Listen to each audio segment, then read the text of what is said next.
그 나이 드신 분들 중에 이렇게 치질이 있는데 이게 그냥 두면 뭐 암이 되느냐 뭐 이런 걸 물어보시는데 뭐 그거는 뭐 말이 안 되고요. 그건 뭐 잘못 알려진 요새 뭐 가짜 뉴스고. 근데 진짜 중요한 거는 치질이 암이 되진 않지만 이제 출혈이 돼서 오시는 환자분들 중에 그런 분들이 간혹 있는데 옛날부터 치질이 있었던 건 자기가 알고 있는 거죠. 젊었을 때부터. 그래서 그것 때문에 계속 출혈이 있다 없다를 반복한 거예요. 근데 어느 순간부터 그게 조금 더 심해지거나 이제 그랬는데 그냥 뭐 치질이겠거니라고 이제 그렇게 쭉 생각을 한 거죠.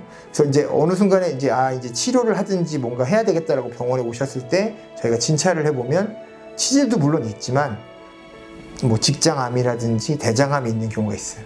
그러니까 그 얘기 뭐냐면 출혈이 동반되는 증상이 있다. 그리고 나이가 한 40대 이상 되시는 분들이라면 원래 치질이 있어서 피가 나는 분들이라 하더라도 반드시 검사를 받으셔야 돼요. 단순히 그냥 이게 치질이겠다 이렇게 생각하고 넘어갔다가 나중에 진짜 큰 병을 놓치거나 늦게 발견해서 그때는 이미 이제 치료하기 굉장히 어려워지겠죠.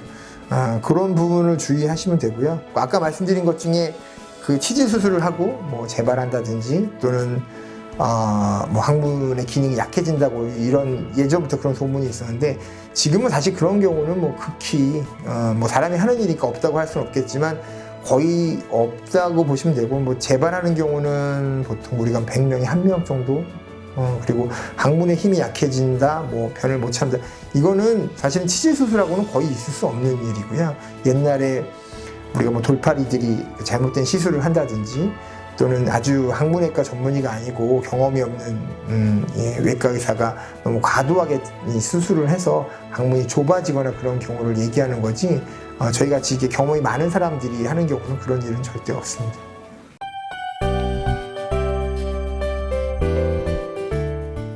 오래 앉아서 일을 하시거나 활동량이 적거나 이런 분들 같은 경우는 배변에도 약간 문제가 있습니다. 그런 분들은 우리가 뭐 흔히 과민성 대장암 증후군이라 그래서 변비가 있을 수도 있고 뭐 설사 같은 게 있을 수도 있고 아까 얘기 드린 것처럼 변비 설사를 반복할 수도 있고 이제 이런 게 있기 때문에 그런 분들 같은 경우가 이제 좀 치질을 미리 예방하기 위해서 이제 평소에 유산균이나 식이섬유 같은 거 잘 드시고 배변 활동을 잘 하기 위해서 이런 좀 신경 쓰시는 게 제일 중요하고요. 연령별로는 뭐 사실 뭐 10대, 20대 초반까지는 잘 생기지 않습니다. 근데 요새는 그런 친구들도 좀 병원에 자주 오긴 하는데 10대 후반이나 20대 초반도 그건 이제 요새 아까도 얘기했듯이 스마트폰 같은 게 제일 커서 화장실 가면 한 20-30분 있는다. 그러면 훨씬 더 잘 생기죠. 그러니까 그런 이제 습관 줄이는 게 제일 중요합니다. 남녀는 뭐 큰 차이는 없다고 보시면 돼요.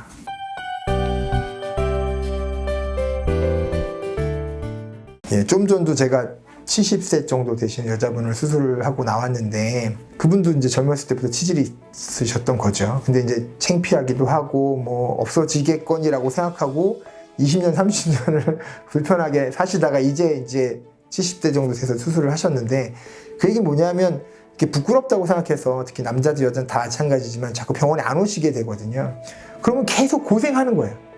이게 누구한테 얘기하기도 어렵고 보이는 부위가 아니니까 또 자기도 보고 알 수가 없고 근데 변 볼 때라든지 보고 나서 계속 불편하고 신경은 계속 쓰이고 변은 매일 봐야 되고 그러니까 20년, 30년 이렇게 살다가 결국은 수술을 하는 거죠. 그럼 반대로 20년, 30년 전에 수술을 했으면 그냥 편하게 지내셨겠죠. 어차피 수술을 하는 건데 그러니까 그런 거 생각하면 이제 좀 너무 부끄럽게 생각하지 마시고 불편한 게 있을 때 빨리 적극적으로 전문의를 찾아가셔서 진료를 받으시고 치질이 뭐 치료가 필요하다 이렇게 치료를 해야 된다 그걸 이제 잘 상의를 하셔서 하시면 좋고요. 물론 아까도 얘기 드렸듯이 경험이 많고 이런 부분을 세심하게 보실 수 있는 전문의한테 진료를 받으셔야 되겠지만 그런 분이면 적극적으로 치료를 빨리 받으시는 게 제일 좋다 이렇게 말씀드릴 수 있겠네요.